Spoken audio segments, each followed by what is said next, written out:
Ankasitrahana hatrany ianao tsy misaraka amin'ny Kolo TV amin'izao ora izao tonga izao tao anatin'ny Ideko.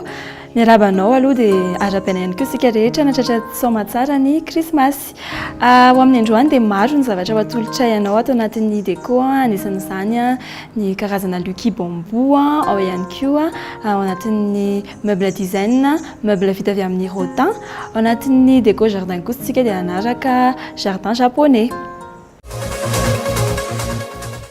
Ny zanam-pandarina voalohany eo rahantsika avy hatrany ary toy ny mahazatra dia ny tendance déco.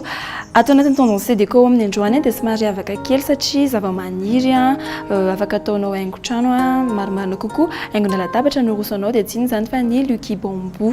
Izy ity moa izany dia mazava ho azy bambou bonsai izy ity kanefa tena miala kely amin'ilay mahazatra ohatra hoe voninkazo tapahana eny amin'ny zaridaina sotrany ny atao anaty vazy, fa amin'ity androany ity indray dia atoranao hoe manahoana ny bambou rehefa atao anaty vazy atao haingona latabatra.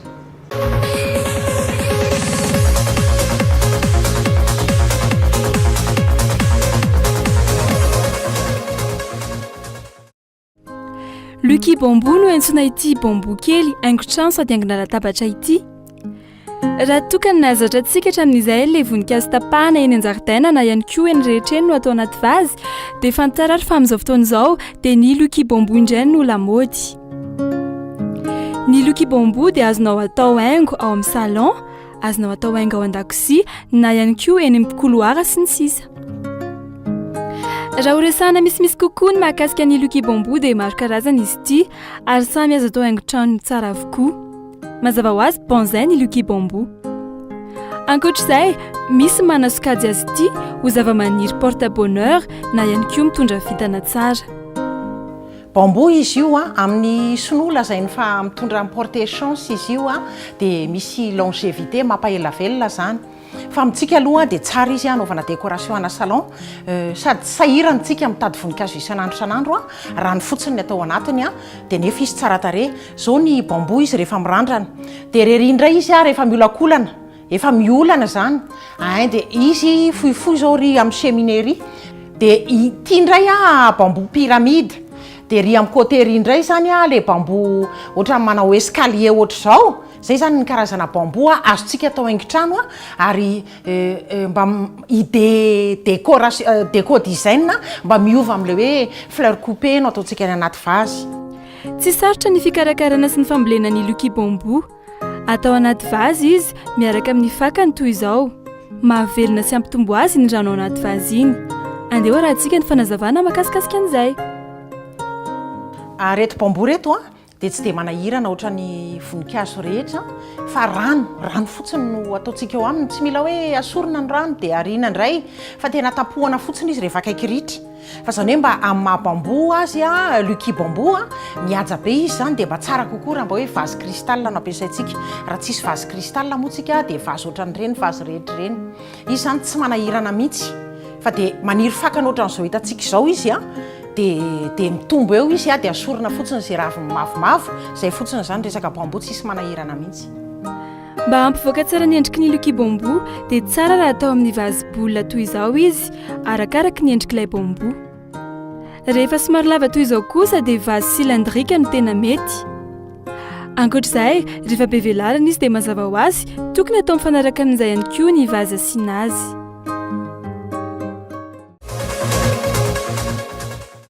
Anisany mampiavaka ny lucky bambou moa zany ny fahafahanao manovanova endrika anazy, afaka ataonao arandrana, afaka ataonao kelikely, afaka ihany koa ataonao lehibe ohatra ny lena rahantsika teo. Izy iny dia maniry ao anaty rano araka nahitantsika azy teo moa zany. Noho izany mateza be tsy ohatry ny voninkazo rehetra ohatra hoe herinandro dia mila soloina fa izy iny tena maharitra amam-bolana mihitsy. Iresaka makasikasika ny meuble andraikitsika izao dia tafiditra tanteraka atao anatin'ny zanam-pandarana faharoa meuble design. Araka ny natsidika teo moa dia meuble vita amin'ny rotin ireto arahantsika ireto. Tsy ampiandrelanao tsony ngamba fa tonga teo arahantsika ny sary.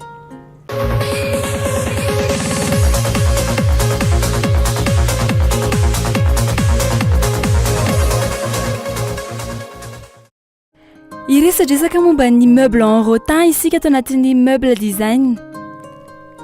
Ity salon ity no anomboantsika azy. Araka ny nambara teo dia vita avy amin'ny rotin tanteraka izy ity ary 5 places.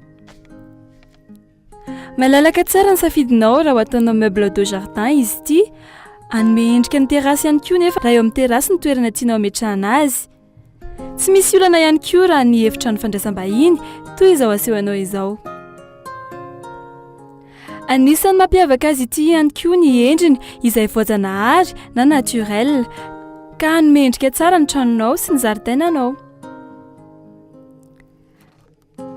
arak'izao ahitana azy izao mafy tsara ity meuble en rotin ity satria tsara voatra sy tsara rafitra tsara ireo rotin misy coussin eo amboniny izay maha-confortable tsara nyity salon ity miaraka amin'ny table basse izy vita avy amin'ny rotin ihany koa ary mba hanaingo azy dia nasiana ity vitra ity eo amboniny mba hahafahana mametraka zavatra manarak'izay ity amakaseo antsika ity indray dia vita avy amin'ny rotin ihany koa mazava ho azy eo an-tokotanina eo an-jaridaina no tsara hametrahana azy sady hanaingo ny zaridainanao izy ity no ahazo aina tsara ianao rehefa te haka rivodrivotra na ihany koa mamakimaky boky eo an-tokotany eo tsy vitan'izay fa tena confortable be ny coussin miaraka aminy tsy misy atahorana fa mahazaka anao tsara izy satria ny support dia vita avy amin'ny vy mafy tsara anisan'ny mampiavaka ny meuble en rotin amin'ny hafa ihany koa ankoatra ny amafiny dia ny faharetany izany hoe mateza ny taonany maro mihitsy ny meuble en rotin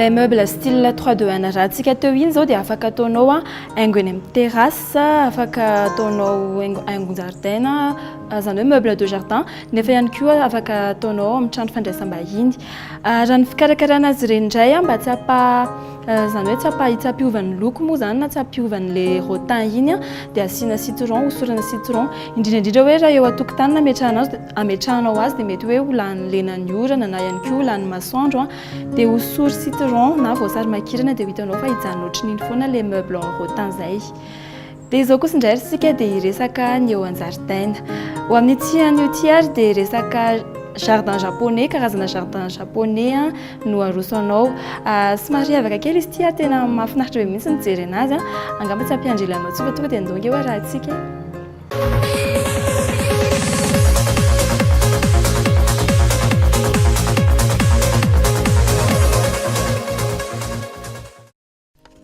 karazana jardin japonais ity arahintsika ity ahitana dobo tetezana trano ary voninkazo bonzai ity zaridaina ity ireo singireo izay mandrafitra ny antsoina hoe jardin japonais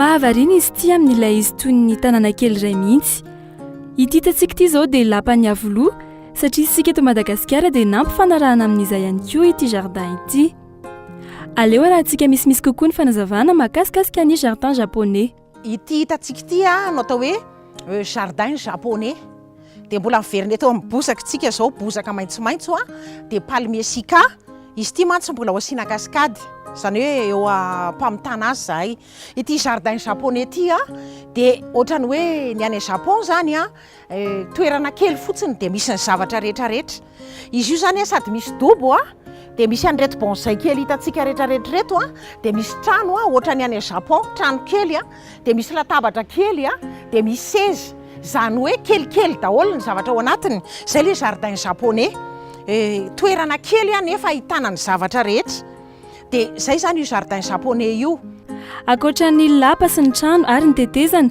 dia ny dobo ihany koa no anisany tena mampisongadina ny jardin japonais ny kohi japonais no trondro tokony ao anatin'ny dobo kanefa miankina amin'ny safidin'ny tsirairay mety daholo ny trondro ataontsika eo anatiny fa azontsika atao trondro avy any Chine izy nefa amin'izay fotoana izay tsika tsy maintsy mampiasa an'ilay kaskady dia misy an'ilay bulle d'air iny zany mba hiainan'ilay trondro fa ny antsika aloha zany eto Madagasikara dia ny trondro gasy mena no ataona eo manaingo tsara an'ilay dobo dia misy azontsika asiana nénuphar izy na voahirana na tsikafikafina mba efenan'ilay trondro dia misy grotte kely ao hitantsika fa misy tetezana ao zany dia misy grotte anatodizan'ilay trondro rehefa manatody izy malalaka tsara ny safidinao raha toa ka te hanana jardin japonais ianao azonao atao mifanaraka amin'ny aingam-panahy ohatra atao miendrika ny tanànanao any ambanivohitra na ihany koa ny toeram-ponenanao na ny sekoly sy ny sisa.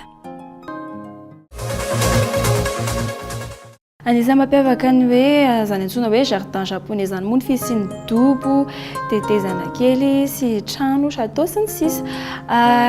Izy iny ihany koa afaka ataonao ohatra hoe miankina amin'ny aingam-panahinao, mety ohatra hoe toerana any ambanivohitra no ataonao toy iny mety ihany koa ohatra hoe ny toeram-ponenanao no ataonao kely ataonao sary kely ohatra ireny mety ihany koa ny sekoly, fiangonana sy ny sisa, tena malalaka zany ny safidinao.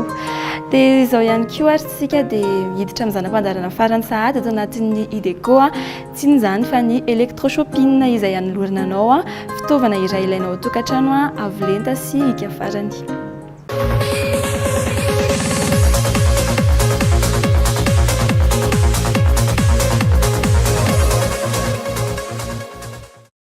Multicuiseur cooker indray no fitaovana arosanao ato anatin'ny électrochopping. Ity cooker ity dia efa nivoaka tamin'ny taona 2024.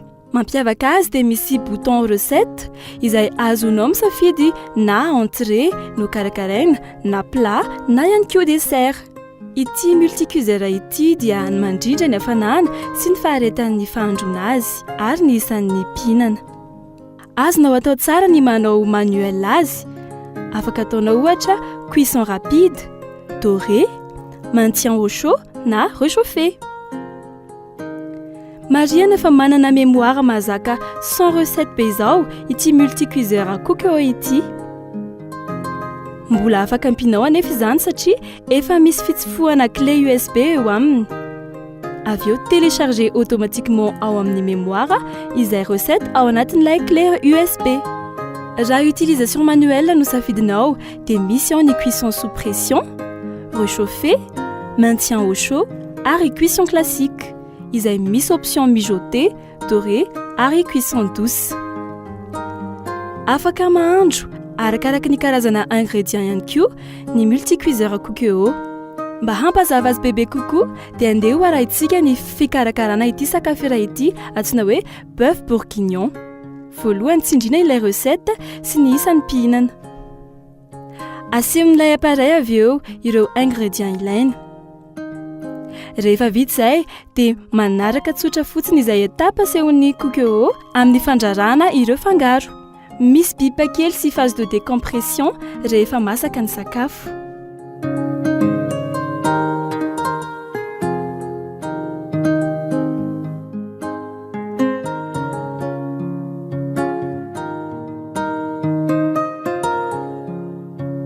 Rehefa vita izay dia tsoahina ity réservoir ity izay ao aorianan'ny appareil. Dia izay vita ny fikarakarana.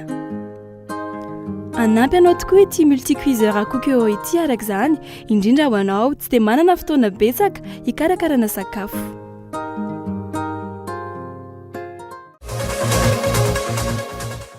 Mialohan'ny hifaranan'ny IDECO ary dia tolorana torohevitra kely na astuce toy ny mahazatra ianao. Teo moa zany ny fety somary ao anatin'ilay tena fanadiovana ny fitaovana rehetra nampiasaina nandritra ny fety indrindra moa zany ny lovia sy ny sotro, ny vilany tena mitobaka be mihitsy mbola ho avy koa ny faran'ny taona sy ny taom-baovao dia mbola hiditra amin'izay fandotona fitaovana maro izay tsika ka izay indrindra no hanolorana sosikevitra sy torohevitra kely ho anao.